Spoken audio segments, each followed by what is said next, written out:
is Catherine Bernardo. Totoo nga bang pinabayaan or iniwan ni Mayor Alcala ng Lucena City? But before that, if you haven't subscribed yet to my YouTube channel, please don't forget to like, share, and subscribe. At hit mo na rin ang notification bell for more showbiz updates. Bago tayo, of course, magpatuloy sa ating updates for today's video, nais kong pasalamatan kayo for always watching and trusting this channel. Thank you so much sa inyong palagi ang panonood at palagi ang pagsubaybay sa mga updates po natin. Maraming salamat po sa inyong panonood. At ngayong araw, pag-usapan natin si Miss Catherine Bernardo, kung saan matapos nang i-enjoy ni Catherine ang kanyang quick vacation dito po sa Australia kasama ng kanyang BFF na si Miss Aris De Santos, ay napakarami po mga lumabas na mga balita at kumpirmasyon patungkol sa totoong karelasyon ng nasabing aktres. Ang dami pong mga chika na talaga namang kumalat po sa social media. Una, matapos silang mamataan na papunta ng Australia. Kahit dinay po ng malapit sa mga malalapit na tao sa buhay ni Catherine, hindi po talaga makapagsisinungaling ang ilan sa mga resibo. At dahil dyan, may mga iba't ibang resibo ring naglalabasan na tila baga naroon nga itong si Mayor dahil hindi nga po nakikita or inaabangan ng ilang mga netizen at lagi pong nakaabang kung talagang naroon si Mayor sa Lucena City while Miss Catherine Bernardo is in Australia. Base po sa report is tila baga talagang hindi po nagpaparamdam si Mayor Alcala mula po nang naroroon at napapabalitang nandun si Miss Catherine Bernardo. Marami po mga fans si Catherine Bernardo ang natutuwa kasi finally nakatagpo na po siya ng talagang masasabi mo na sinasabi ng ilan kasi na masaya si Catherine dun sa kanyang bagong karelasyon, at talagang nagpapatuloy at hindi po siya natakot magmahal muli matapos siya masaktan sa kanyang past relationship for almost 11 years ng kanyang relasyon, This time is talagang sinulit niya po yung bakasyon niya dito. Kung saan po sila nakikita ni Miss Aris De Santos, kung saan sila namamasyal. Katulad ng kanyang mga errands niya dyan. Talagang ginawa niya talaga kasi she knows na pagbalik niya ng Pilipinas is back to work na po siya. Kasi naabangan na rin po ng ilang mga Catherine fans yung sinasabing project nitong si Miss Catherine at saka si Mr. James Reid. Kasi sabi po ng ABS-CBN is kumpirmadong magkakaroon nga sila ng kanila pong project together. Pero mas pinag-uusapan ngayon na tila baga sinasabing iniwan daw ni Mayor si Miss Catherine sa Australia dahil namataan si Mayor Alcala na nakauwi na ng Pilipinas kung saan nag-selfie pa ito kasama ng kanyang lola. So sa picture makikita po ninyo na Instagram stories niya po yan, Every now and then nagpo-post po yan ng mga gaganapan sa buhay niya. At dito nakita natin na nasa Pilipinas na siya kasama ng kanyang lola at namataan na rin po siya sa kanilang Facebook page doon po sa Mayor Mark Alcala ng Lucena. Yung kanilang Facebook page is naroon siya dahil yun nga meron silang syempre sa kasagsagan ng bagyo kailangan nila tumulong para sa mga kababayan niya dahil siya ang mayor tapos may bagyo habang siya ay nagbabakasyon.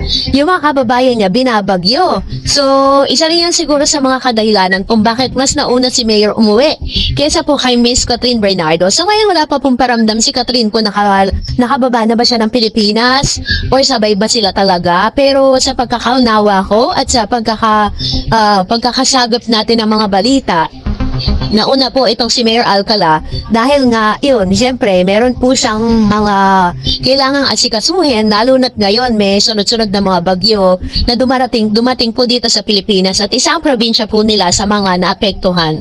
This time is wala pang paramdam itong si Miss Catherine sa kanyang Instagram account kung nasa Pilipinas na ba siya at meron na ba siyang sinushoot na mga endorsement or nasa Australia pa rin po itong si Miss Queen Catherine Bernardo. Abangan na lang po natin ang susunod na mga updates ni Miss Catherine sa kanya pong mga social media account. Sa ngayon, magantay po tayo ng ilan sa mga magiging interviews or magiging ganap ni Miss Catherine pagkatapos ng kanyang quick vacation sa Australia.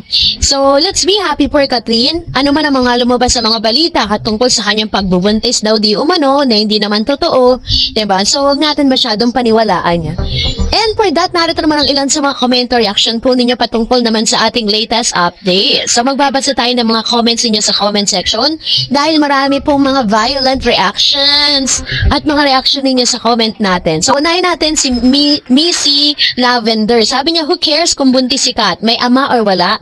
Kaya niyang buhayin ng bata at matanda na siya. Kailangan niya ng kahit isang anak kung totoong man yon. Sabi ni Miss Nicole, Lake.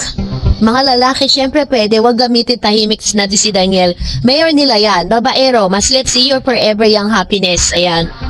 Kaya di ba parang nabuking na hindi lang pala yung mga artista at mga kilalang tao naging girlfriend ni Mayor Alcala. Meron din pala siyang mga non-showbiz and hindi may tuturing na public figure para mga normal na tao lang. Like for example, yung mga kakilala niya lang gano'n na naging girlfriend si Mayor Alcala. Marami pala talaga sila.